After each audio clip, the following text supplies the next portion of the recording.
लाई साथी लाग्यो आज किचनको कामतिर। खानापिना बनाएर खाएर भ्यायो। अब चाहिँ किचन साफ गर्ने हो। भाँडा धुन लाएको म चाहिँ। नानु आए फेरि भाँडा धुँदा धुँदै अब म फेरि यस्तो भिडियो बनाउँ न त आज कस्तो हुँदो रहेछ भनेर हो। हेर्नु मेरो नानुले फेरि क्यामेरा हल्लाइदियो कि। अनि अब फटाफट भाँडा धोएर भ्याएपछि म चाहिँ हजुरलाई एकैछिनपछि भेट्छु।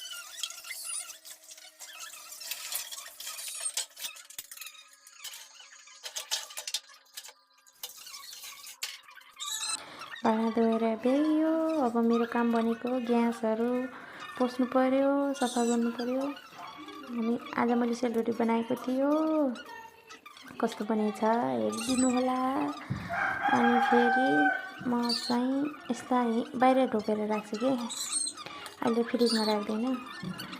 अब चाहिँ म सेलरोटी त राम्रो त बनेको छैन, यस्तै बन्छ मसँग।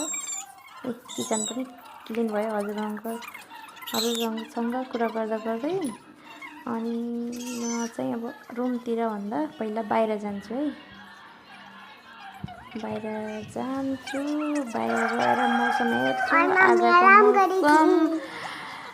आजको मौसम चाहिँ चिसो चिसो नै छ। अनि हजुरकोतिर कतिको जाडो छ। अनि बाई बाई।